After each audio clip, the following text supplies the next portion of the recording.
Hi, my name is Ibelkis Núñez, and the anecdote that I selected is about a man who got on a train and found himself sitting in front of a woman who seemed to be 35 years old. Suddenly, they started talking to each other. The man asked her if she had a family, and the woman answered that yes, that she had one son. So the man asked her if her son smoked, and the woman replied that he has never touched a cigarette. And the man said that was good for him and that he didn't smoke either. And he kept saying that tobacco is very bad for one's health. And he asked her if her son drank wine. And the woman replied that her son has never drunk porif. And at the end, the man said that he was a wise young man, and he asked her how old was he, and the woman answered that he was 6 months old.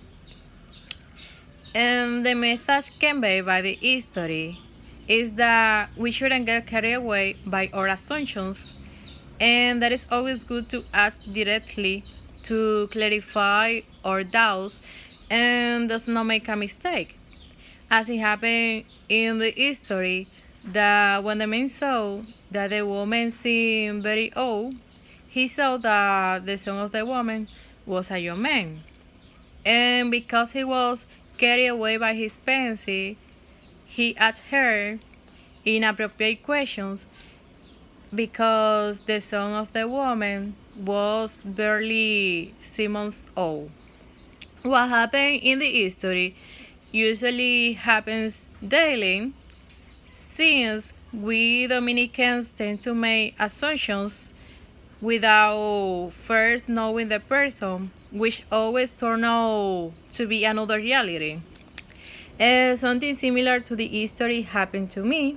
Once, an engineer and surveyor went to my mother's house to measure the house, so in order to make the handbag of the house, and the engineer told my mother that he needed to put a person as a witness, and he asked my mother if I had an ID.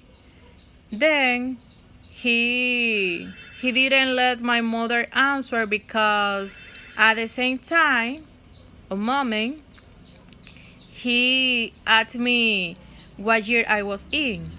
So when I told him that I was in college and my age, he left to ask questions and continue the work. Thanks for watching my video.